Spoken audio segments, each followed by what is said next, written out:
আপনি যদি R15 নিয়ে কোথাও দাঁড়ান, তাহলে মানুষ আপনার R15 কেই দেখবে, আপনাকে না। কিন্তু কোনো বিশ্বসেরা ফুটবল কিংবা ক্রিকেট প্লেয়ার যদি BMW নিয়েও দাঁড়ায়, সবাই কিন্তু ওই প্লেয়ারটাকেই দেখবে, তার BMW কে না। আপনি যদি 10,000 টাকা দামের গেঞ্জি আর প্যান্ট পরেন, তাহলে মানুষ আপনার গেঞ্জি আর প্যান্টটাকেই দেখবে, আপনাকে না। আর ওই প্লেয়ারটা যদি 50 টাকা দামের গেঞ্জিও পরে, তাহলে কেউ তার গেঞ্জিটাকে দেখবে না, সবাই কিন্তু ওই প্লেয়ারটাকেই দেখবে। তাই আইফোন লাগবে, DSLR লাগবে, বাইক লাগবে, বাবা মাকে এত প্যারা না দিয়ে ব্র্যান্ডের পিছনে না ছুটে নিজেকে ব্র্যান্ড বানানোর চেষ্টা করুন।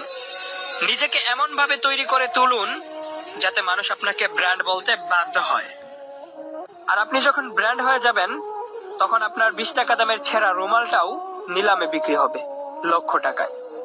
আর আপনি যখন ব্র্যান্ড হয়ে যাবেন, তখন আপনার প্রত্যেকটা জিনিসও ব্র্যান্ড হয়ে যাবে।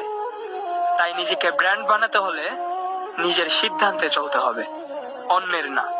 আর একটা কথা মনে রাখবেন, জ্ঞান অনেকেই দিবে, কিন্তু আল্লাহ ছাড়া সঙ্গ কেউ দিবে না।